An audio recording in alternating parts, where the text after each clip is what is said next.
एक छोटे से गांव में एक प्रद्युम्न नाम का एक व्यक्ति रहता था। प्रद्युम्न के साथ उसकी पत्नी भी रहती थी, जिसका नाम नेहा था।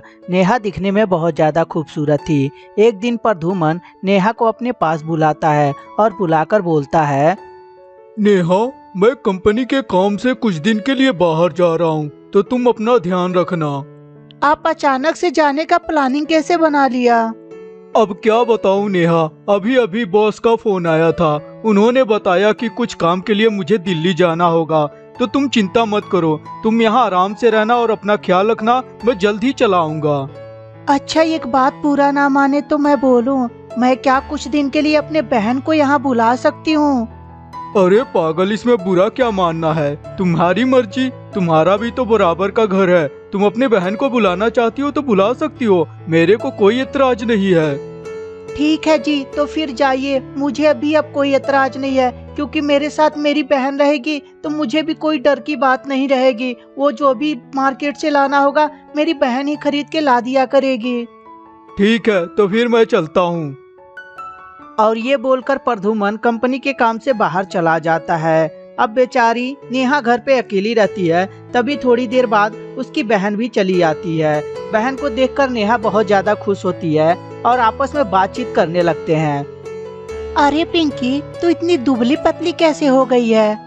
अरे दीदी, अब क्या बताऊं, मैं आजकल डाइटिंग पे चल रही हूँ। मुझे अपने फिगर को मेंटेन करके रखना है, इसीलिए कम खाना खा रही हूँ। अरे पागल, उसे डाइटिंग नहीं कहते, उसे भूखमरी कहते हैं। और ऐसे भी कम खाना खाएगी ना तो एक दिन कमजोर होकर बेहोश होकर गिर जाएगी। और इस तरह दोनों बहनों में ढेर सारी बातें होती रहती है। धीरे धीरे समय गुजरता जाता है। एक दिन नेहा और पिंकी दोनों कमरे में रहते हैं। तभी अचानक से उसका जीजा प्रद्युम्न वहां आता है। प्रद्युम्न अपनी साली को देखकर एकदम हक्का बक्का रह जाता है, क्योंकि पिंकी बहुत ही ज्यादा खूबसूरत हो चुकी थी।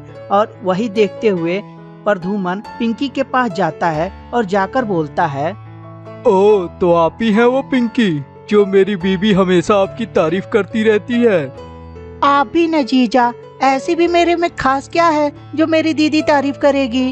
अरे तो मैं झूठ थोड़ी बोल रहा हूँ, अपनी दीदी से पूछ लो, तुम्हारी दीदी कितना तारीफ करती है तुम्हारी। और इस तरह जीजा साली में ढेर सारी बातें होती रहती है। तभी पीछे से नेहा बोलती है, अब आप लोग की बातें हो गई हो तो आप थोड़ा नहा धोआ लीजिए, मैं आपके लिए खाना लगा देती हूँ। धीरे धीरे समय गुजरता जाता है। एक दिन पिंकी घर पे अकेली थी और नेहा मार्केट करने गई थी। तभी प्रद्युम्न जीजा घर पे अकेला ही था। वो पिंकी के पास जाता है और जाकर बोलता है, पिंकी, तुम यहाँ पे अकेली हो, तुम्हें बोरिंग तो नहीं लग रहा है?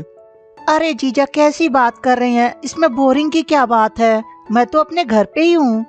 अच्छा, तुम्हें पता है साली जो होती है वो आधी घरवाली होती है, तो क्या तुम भी मेरी आधी घरवाली हो? पिंकी जब इस बात को सुनती है तो अपने जीजा से बोलती है, हाँ जीजू, बिल्कुल सही कह रहे हैं, साली जो होती है वो आधी घरवाली होती है। तो साली जी, मैं ये समझूं कि आज से मेरी आप आधी घरवाली हैं। मैं जो अपने पत्नी के साथ पूरा पूरा करता हूँ, वो क्या मैं आपके साथ आधा कर सकता हूँ? इस बात को जब पिंकी सुनती है तो बोलती है, जीजू, आपकी सोच ना बिल्कुल आपकी तरह ही घटिया है। आधी घरवाली का मतलब होता है कि मैं आपके कपड़े धो सकती हूँ, मैं आपके घर का आधा ख्याल रख सकती हूँ, ना कि मैं आपके साथ सो सकती हूँ। समझे कि नहीं जीजू? प्रद्युम्न जब इस बात को सुनता है तो उसका मुंह बंद हो जाता है और वो वहां से चला जाता है। शाम को जब नेहा घर पे आती है तो पिंकी उससे जाने की इजाजत मांगती है और पिंकी भी अपने घर चली जाती है।